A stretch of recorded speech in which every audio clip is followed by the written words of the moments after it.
Տիկին Ավանեսյան, խնդրում եմ պարզաբանեք, մի բան այդքան պարզ չի։ Փետրվարի 10-ին կներկայացնի 2025 թվականի հայտարարագիրը, որի համար դեռևս ապահովագրական վճարներ կատարված չեն։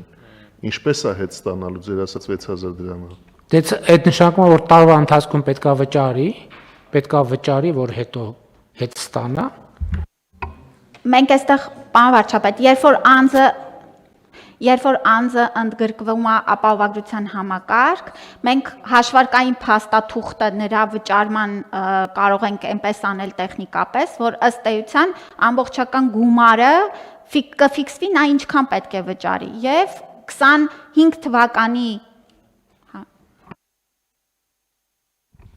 Պարոն վարչապետ, մենք քննարկել ենք, որ 2026 թվականի համար այդ գումարը կսուբսիդավորվի կառավարության կողմից եւ այդ ինչ որ Տիկին Ավանեսյանը ներկայացնում է,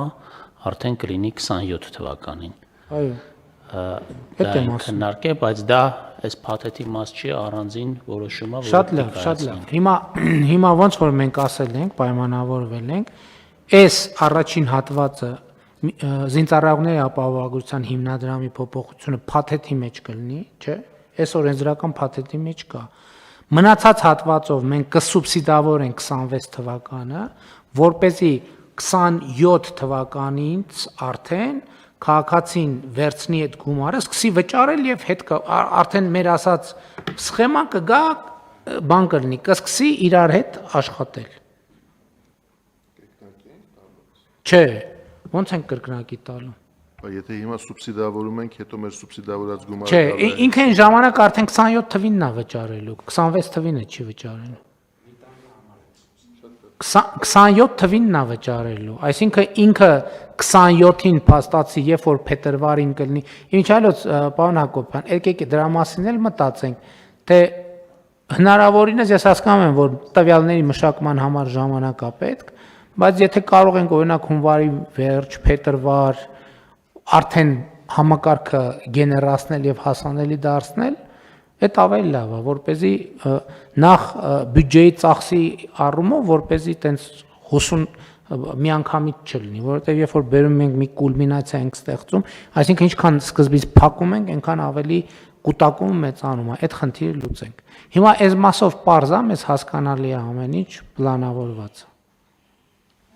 Թույլ կտակ հաջորդ սեգմենտն էլ ներկայացնեմ 500-ից արդեն 1 միլիոն դրամ աշխատավարձ ստացողների համար